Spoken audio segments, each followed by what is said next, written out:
That's amazing. Yeah. So maybe tell people where they can get these amazing raw milk products. Well, Joy, it's been a joy because it's been an entire hour and I haven't been bored 1 second, and this has been invigorating as hell. So thank you. But in California, you can go to Sprouts, and you go to a website at rawfarmusa.com. We have a locator map to find the closest raw milk to you. And it's all the way from the Mexican border, the Oregon border, east, west, north, south. It's everywhere. We have 600 stores, and we are the #1 selling brand in those stores. Even though we're more expensive, and it costs a lot more for raw milk because all the safety and testing and all those things we have to do. But it's a #1 selling brand of fluid milk in those stores. Amazing, amazing. So, do all the states have availability? No. Okay. No, in fact, every state has sovereignty to do what they want with raw milk. There are currently 21 states that allow the sale of raw milk in some way, and then the other 30 states or so, it's either illegal or you have to buy a part of a cow or go to the farm and buy the raw milk directly from the farmer.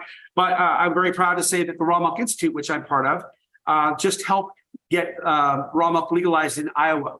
And it was completely illegal before. And we worked very, very hard with trained farmers that we trained there to produce safe raw milk. But they used our standards in their legislation. So it's very powerful. And we also worked with farmers in Montana to kind of bring them up to speed on how to produce raw milk well. This last summer, we spent time up there. So remember, there's two intentions. One intended for pasteurization, and you can do whatever you want because it's going to get cooked. You don't really care if it's got a little poop in it. But raw milk intended for people, you have to have a farmer that's ethical. It's going to work hard. It's going to do a great job of cleaning the udder, cleaning all the equipment, make sure it's well maintained, chilling the milk quickly, and testing it. So you have integrity and knowledge that, in fact, it's not filled with a bunch of E. coli or something.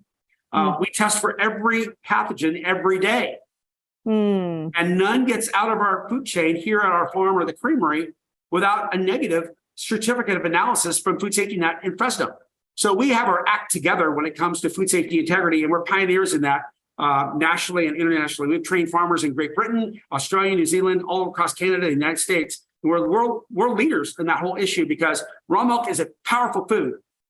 But for those with weakened immune systems, if there's a pathogen present, it can make them sick. We do not want that. And when you do these practices well, you don't get that. You get very powerfully immune, strong, happy, healthy people.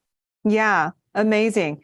Yeah, so I'm just curious. So I assume a lot of the English-speaking countries will have similar hangups about, needing to stick to pasteurized milk. And other countries, I'm not sure if they're, because a lot of countries. I have a story that will answer this question perfectly.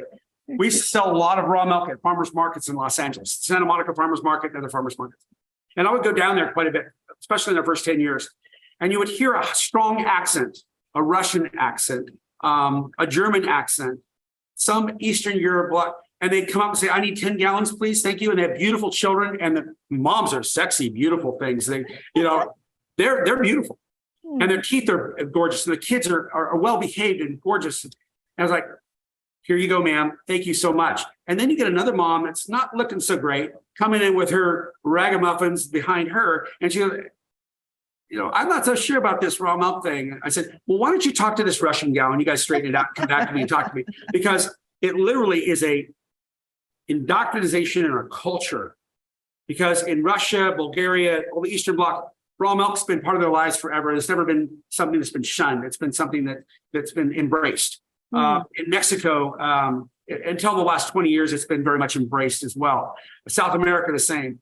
But the first world nations have literally been dominated by the commercialization of milk through pasteurization. And that happened literally circa World War II or just before World War II, where you could fix all the problems with nuclear bombs and DDT and smoking was good for your lungs. That was World War II, right? Now we're realizing that there's nuances to this and Mother Nature's blueprints and the biome, and smoking is not good for your lungs, and moderation and alcohol and all the things. We're starting to realize and appreciate that we have to take care of our microbiome and our